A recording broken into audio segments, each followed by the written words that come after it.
Ezekiel chapter 16. Jerusalem as an adulterous wife.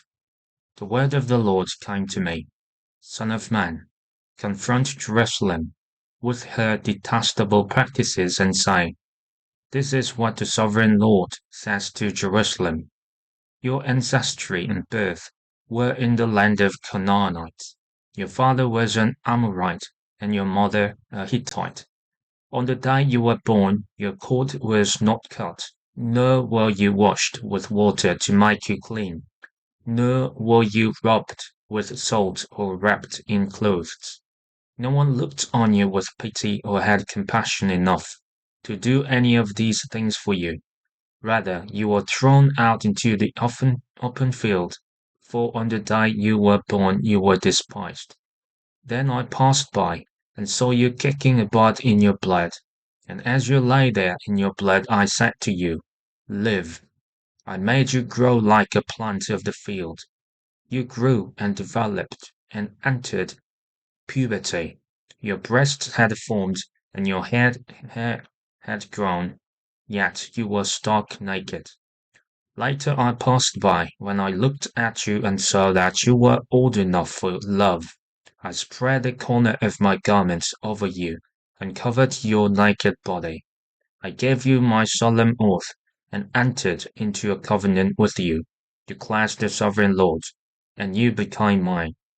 I bathed you with water, and washed the blood from you, and put ointments on you. I clothed you with an embroidered dress, and put sandals of fine leather on you. I dressed you in fine linen, and covered with costly garments. I adorned you with jewelry. I put bracelets on your arms, and a necklace around your neck. And I put a ring on your nose, earrings on your ears, and a beautiful crown on your head. So you were adorned with gold and silver. Your clothes were of fine linen, and costly fabric, and embroidered cloth. Your food was honey, olive oil, and finest flour. You became very beautiful, and rose to be a queen, and your fame spread among the nations on account of your beauty, because the splendor I had given you made your beauty perfect, declares the sovereign Lord. But you trusted in your beauty, and used your fame to become a prostitute. You lavished your favors on anyone who passed by, and your beauty became his. You took some of your garments to make gaudy high places, where you carried on your prostitution. You went to him, and he possessed your beauty. You also took the fine jewelry I gave you, the jewelry made of my gold and silver. You made for yourself male idols, and engaged in prostitution with them. And you took your embroidered clothes to put on them, and you offered my oil and incense before them. Also the food I provided for you, the flour, olive oil, and honey I gave you to eat, you offered as fragrant incense before them. That is what happened, declares the sovereign Lord. And you took your sons and daughters, whom you bore to me, and sacrificed them as food to the idols. Was your prostitution not enough? You slaughtered my children, and sacrificed them to the idols. In all your detestable practices and your prostitution, you did not remember the days of your youth, when you were naked and bare, kicking about in your blood. Ooh, ooh to you, declares the sovereign Lord. In addition to all your other wickedness, you built a mound for yourself, and made a lofty shrine in every public square. At every street corner you built your lofty shrines, and degraded your beauty, spreading your legs with increasing promiscuity to anyone who passed by. You engaged in prostitution with Egyptians, your neighbors with large genitals, and aroused my anger with your increasing promiscuity. So I stretched out my hand against you, and reduced your territory. I gave you over to the greed of your enemies, the daughters of the Philistines, who were shocked by your lewd conduct. You engaged in prostitution with the Assyrians too.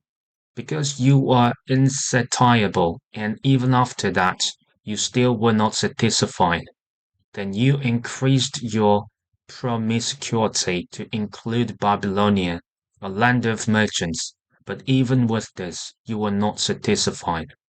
I am filled with fury against you, declares the sovereign Lord, when you do all these things, acting like a brazen prostitute. When you built your mounds at every street corner, and made your lofty shrines in every public square, you were unlike a prostitute because you scorned payment. You adulterous wife, you prefer strangers to your own husband. All prostitutes receive gifts, but you give gifts to all your lovers, bribing them to come to you from everywhere for your illicit favors. So in your prostitution, you are the opposite of others. No one runs after you for your favors. You are the very opposite, for you give payment, and none is given to you. Therefore, you prostitute, hear the word of the Lord. This is what the sovereign Lord says. Because you poured out your lust and exposed your naked body in your promiscuity with your lovers, because of all your detestable idols, because you gave them your children's blood. Therefore, I'm going to gather all your lovers with whom you found pleasure, those you loved as well as those you hated. I will gather them against you from all around, and will strip you in front of them, and they will see you stark naked. I will sentence you to the punishment of women who commit adultery and who shed blood. I will bring on you the blood vengeance of my wrath and jealous anger. Then I will deliver you into the hands of your lovers, and they will tear down your mounds and destroy your lofty shrines. They will strip you of your clothes and take off your fine jewelry and leave you stark naked. They will bring a mob against you who will stone you and hack you to pieces with their swords. They will burn down your houses and inflict punishment on you in the sight of many women. I will put a stop to your prostitution, and you will no longer pay your lovers. Then my wrath against you will subside, and my jealous anger will turn away from you. I will be calm and no longer angry, because you did not remember the days of your youth, but enraged me with all these things. I will surely bring down on your head what you have done, declares the sovereign Lord. Did you not add lewdness to all your other detestable practices? Everyone who quotes proverbs will quote this proverb about you, like mother, like daughter. You are a true daughter of your mother, who despised her husband and her children, and you are a true sister of your sisters, who despised their husbands and their children. Your mother was a Hittite, and your father an Amorite. Your older sister was Samaria, who lived to the north of you with her daughters, and your younger sister, who lived to the south of you with her daughters, was Sodom. You not only followed their ways and copied their detestable practices, but in all your ways you soon became more depraved than they. As surely as I live, declares the sovereign Lord, your sister Sodom and her daughters never did what you and your daughters have done. Now this was the sin of your sister Sodom. She and her daughters were arrogant, overfed, and unconcerned. They did not help the poor and needy. They were haughty and did detestable things before me. Therefore, I did away with them, as you have seen. Samaria did not commit half of the sins you did. You have done more detestable things than they, and have made your sisters seem righteous by all these things you have done. Bear your disgrace, for you have furnished some justification for your sisters. Because your sins were more vile than theirs, they appear more righteous than you.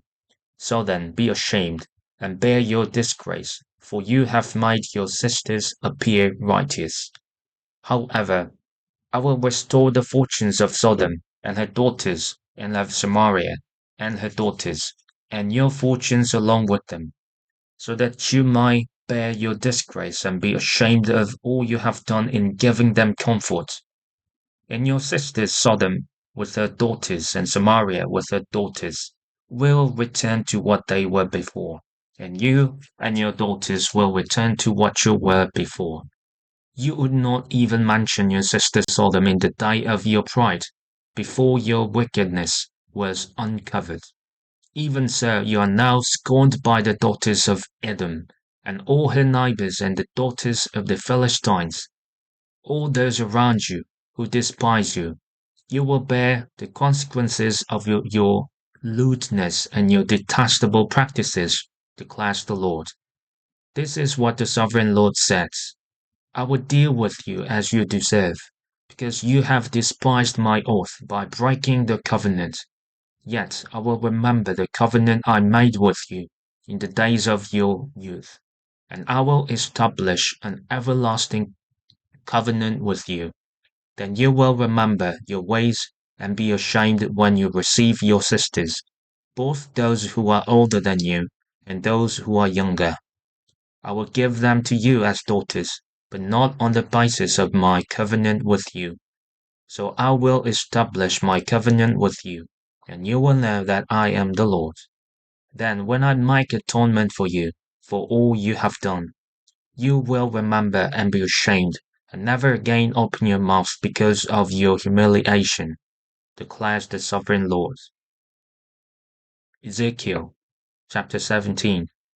Two eagles and a vine. The word of the Lord came to me. Son of man, set forth an allegory, and tell it to the Israelites as a parable. Say to them, this is what the sovereign Lord says. A great eagle with powerful wings, long feathers, and full plumage of varied colors came to Lebanon. Taking hold of the top of a cedar, he broke off its topmost shoot and carried it away to a land of merchants, where he planted it in a city of traders. He took one of these seedlings of the land and put it in fertile soil. He planted it like a willow by abundant water, and it sprouted and became a low spreading vine. Its branches turned toward him, and its roots remained under it. So it became a vine, and produced branches, and put out leafy boughs. But there was not a great eagle with powerful wings and full plumage. The vine now sent out its roots toward him, from the plot where it was planted, and stretched out its branches to him for water.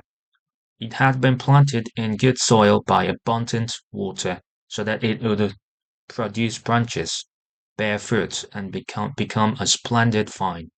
Say to them, this is what the sovereign Lord says. Will it thrive? Will it not be uprooted and stripped of its fruit, so that it withers? All its new growth will wither. It will not take a strong arm or many people to pull it up by the roots. It has been planted, but will it thrive? Will it not wither completely when the east wind strikes it? Wither away in the plot where it grew. The word of the Lord came to me. Say to this rebellious people, do you not know what this means? Say to them, the king of Babylon went to Jerusalem and carried off her king and her nobles, bringing them back with him to Babylon. Then he took a member of the royal family and made a treaty with him, putting him under oath. He also carried away the leading man of the land, so that the kingdom would be brought low, unable to rise again, surviving only by keeping his treaty. But the king rebelled against him by sending his envoys to Egypt to get horses and a large army. Will he succeed? Will he who does such things escape? Will he break the treaty and yet escape? As surely as I live, declares the sovereign Lord, he shall die in Babylon, in the land of the king who put him on the throne, whose oath he despised and whose treaty he broke. Pharaoh with his mighty army and great hordes will be of no help to him in war, when ramparts are built and siege works erected to destroy many lives. He despised the oath by breaking the covenant, because he had given his hand in pledge, and yet did all these things, he shall not escape. Therefore, this is what the sovereign Lord says: As surely as I live, I will repay him for despising my oath and breaking my covenant. I will spread my net for him, and he will be caught in my snare. I will bring him to Babylon and execute judgment on him there, because he was unfaithful to me. All his choice troops will fall by the sword, and the survivors will be scattered to the winds. Then you will know that I, the Lord, have spoken. This is what the sovereign Lord says. I myself will take a shoot from the very top of a cedar and plant it. I will break off a tender spring from its topmost shoots and plant it on a high and lofty mountain. On the mountain heights of Israel I will plant it. It will produce branches and bear fruit and become a splendid cedar. Birds of every kind will nest in it. They will find shelter in the shade of its branches. All the trees of the forest will know that I, the Lord, bring down the tall tree, make the low tree grow tall. I dry up the green tree, and make the dry tree flourish. I, the Lord, have spoken, and I will do it.